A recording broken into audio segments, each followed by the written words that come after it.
Dear students, अंतर्राष्ट्रीय राजनीतिक व्यवस्था का जब हम अध्ययन करते हैं और अंतर्राष्ट्रीय संबंधों का विश्लेषण करते हैं तो हम सभी इस बात को अच्छी तरह से समझने लगे हैं कि जिस प्रकार राजनीतिक परिस्थितियां परिवर्तित होती हैं, राष्ट्रों के आपसी संबंधों में परिवर्तन आता है, ठीक उसी प्रकार अंतर्राष्ट्रीय आर्थिक व्यवस्था में भी परिवर्तन आता है। इसलिए 1920 के बाद में जितने भी परिवर्तन हुए अंतर्राष्ट्रीय राजनीति में, 21वीं सदी तक आते आते उन्होंने एक नवीन रूप अख्तियार कर लिया। नई अंतर्राष्ट्रीय अर्थव्यवस्था के नाम से एक NIEO new international economic order की स्थापना का प्रयास किया गया, जिसमें दो तरीके की बातचीत समस्त राष्ट्रों में प्रारंभ करने का प्रयास किया गया, जिससे इस प्रकार की नीतियां निर्मित की जा सके, इस प्रकार से संबंधों का विस्तार किया जा सके कि आपसी बाजारिक और व्यापारिक प्रतिस्पर्धा में आने वाले नीति, नियम और कानून और जो भी रुकावटें हैं उनको किस प्रकार दूर किया जा सके। इस संदर्भ में हम ये देख सकते हैं कि दो तरह के संवाद प्रारंभ किए गए। एक संवाद जिसे हम कहते हैं उत्तर दक्षिण संवाद और दूसरा संवाद दक्षिण दक्षिण सहयोग या दक्षिण दक्षिण संवाद, north south dialogue and south south dialogue. आज हम लोग उत्तर दक्षिण संवाद के बारे में चर्चा करेंगे। उत्तर दक्षिण संवाद दो चीज़ों को स्पष्ट करते हैं। एक तो उत्तरी क्षेत्र को, दुनिया के उत्तरी गोलार्ध को, और दूसरा दुनिया के दक्षिणी गोलार्ध को। यहाँ पर उत्तरी और दक्षिणी जो गोलार्ध है वो दो चीज़ों को स्पष्ट करता है कि भौगोलिक दृष्टि से जो हमारी पृथ्वी है वो चूँकि दो गोलार्धों में विभक्त है, और प्राकृतिक दृष्टि से, राजनीतिक दृष्टि से, तकनीक की दृष्टि से, व्यापारिक दृष्टि से इस जो भौगोलिक विभाजन है उसमें भी प्रवृत्तियों का अंतर हम लोग देख सकते हैं। जहाँ हम उत्तरी गोलार्ध में उत्तरी अमेरिका, यूरोप का काफ़ी भाग को देखते हैं, वहीं दक्षिणी गोलार्ध में हम लैटिन अमेरिका और अफ्रीका के क्षेत्रों को सम्मिलित करते हैं। सामान्य दृष्टि से देखें तो जहाँ उत्तरी गोलार्ध उन्नत है, समृद्धि का प्रतीक है, विकसित है और औद्योगिक विकास की गति वहाँ तीव्रतम है, वहीं इसके विपरीत अपनी प्राकृतिक अवस्था के कारण, अपनी भौगोलिक अवस्था के कारण, राजनीतिक व्यवस्थाओं में स्थायित्व के अभाव के कारण और बहुत से ऐसे कारण हैं जिनके कारण, सामाजिक विषमताओं के कारण, वो क्षेत्र comparative to north area, north region, वो निर्धन है, पिछड़ा है और उसमें अर्धविकसित और विकासशील देशों को सम्मिलित किया जाता है। वस्तुतः जब हम ये कहते हैं कि उत्तरी जो गोलार्ध है उस वाले समस्त देश विकसित हैं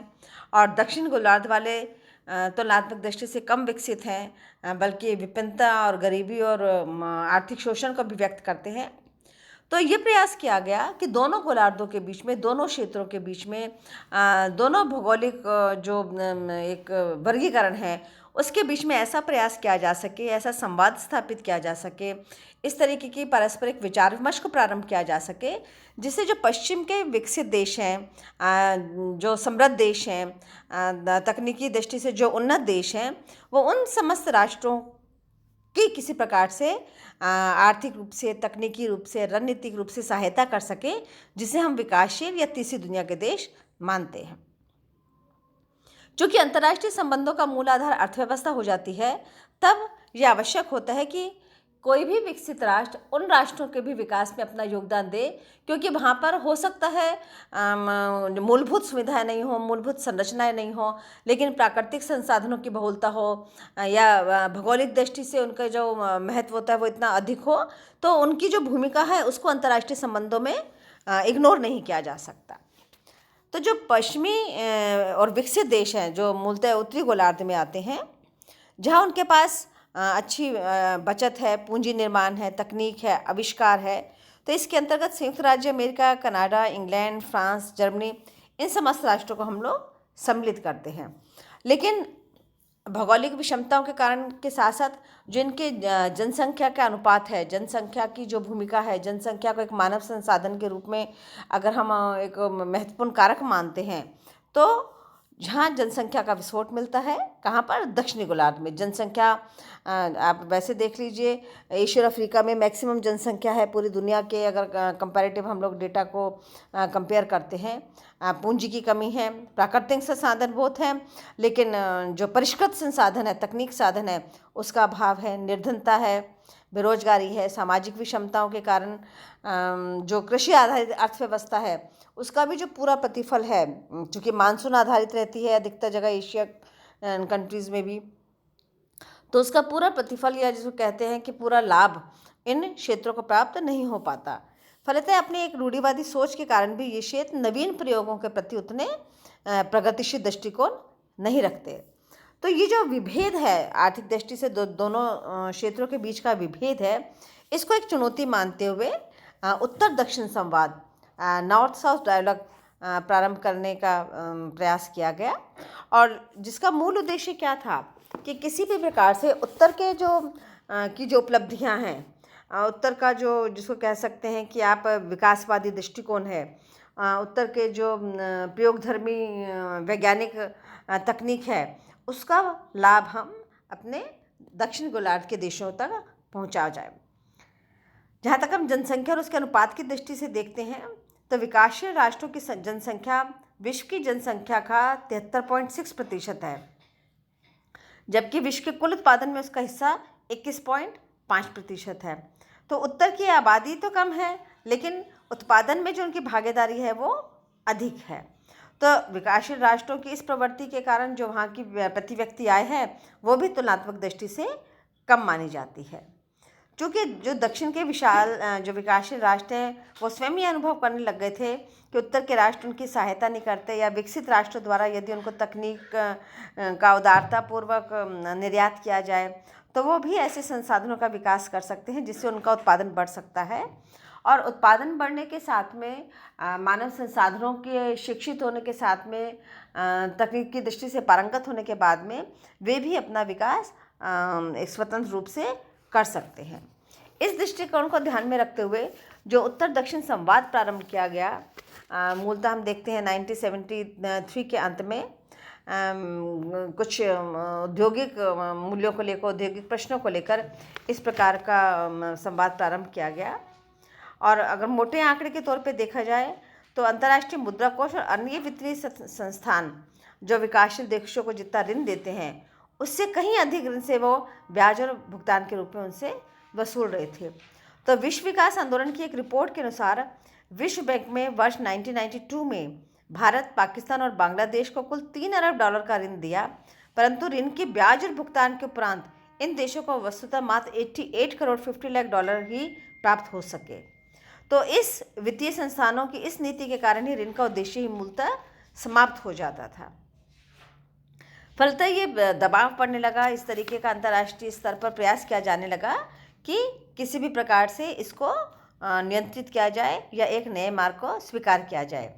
1964 से 67 तक व्यापार एवं प्रशुल्क पर हुए जो सामान्य समझौता, general agreement on trade and tariff बोलते हैं जिसे GATT, इसके अंतर्गत विकसित एवं विकासशील देशों के मध्य विचार विमर्श प्रारंभ किया गया, विचार विमर्श होने लगा। मतलब उनकी जो विकासशील देश थे उनकी मूल समस्याओं को सुना जाने लगा। इसके साथ 2 चुनौतियां उभर कर आई, क्योंकि जो दक्षिण के संवाद करने वाले विभिन्न मंच थे उसमें हम देखते हैं संयुक्त राष्ट्र महासभा में मई 1974 में भी अपने विशेष अधिवेशन में इस नई अंतर्राष्ट्रीय अर्थव्यवस्था का घोषणा और उसका कार्यक्रम को प्रस्तुत किया। तब से ही जो विभिन्न मंच थे जो विकासशील देशों के मूल प्रश्नों को उठा रहे थे, मुद्दों को उठा रहे थे, उसमें अंगटंग सम्मेलन, गुटनिरपेक्ष शिखर सम्मेलन आदि के माध्यम से भी दक्षिण के विकासशील देशों की अर्थव्यवस्था के ढांचे में आमूलचूल परिवर्तन की मांग होने लगी थी।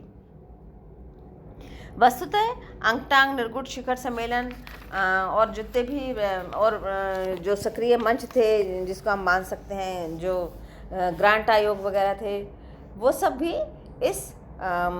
जो पहल थी इसको महत्वपूर्ण मानने लगे। अब जो सबसे पहले जो प्रयास प्रारंभ हुए उत्तर दक्षिण संवाद में, उसमें हम देख सकते हैं सबसे पहला जो सम्मेलन हुआ पेरिस सम्मेलन 1975-77 में, दूसरा ब्रांट आयोग 1977 में, थर्ड कानकुन सम्मेलन 1981 में, चौथा उरुग्वे वार्ता 1986-93 में, और विश्व व्यापार संगठन का हुआ वही 1986 से 93 के बीच में। जो अर्थ समिट हुआ, पृथ्वी सम्मेलन हुआ, वो जून 1992 में और जून 1997 में। G8 की वियना फ्रांस में जो संपन्न हुई आर्थिक बैठक, वो जून 2003 में भी हुई।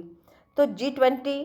ये भी 7वां नंबर का मंच है। और जलवायु परिवर्तन पर भी कोपेनहेगन एवं डरबन जो कॉन्फ्रेंस है, उसका महत्वपूर्ण जो भूमिका है, जो रोल माना जाता है। कहने का ये कि एक लगातार अनवरत प्रक्रिया के द्वारा विभिन्न सम्मेलनों और मंचों के द्वारा जो दक्षिण जो ध्रुव था, दक्षिण ध्रुव के जो देश थे, उनके द्वारा जो संकट आ रहा था अर्थव्यवस्था पे, उसके प्रश्न उठाए जाने लगे और विकसित राष्ट्रों से इस बात की मांग की जाने लगी कि वो इनकी समस्याओं को अंगीकृत करते हुए, समझते हुए अपनी सहायता और अनुदान की राशि का, या जिस भी रूप में वो अपनी सहायता देना चाहता है, उसका परिष्कार करें।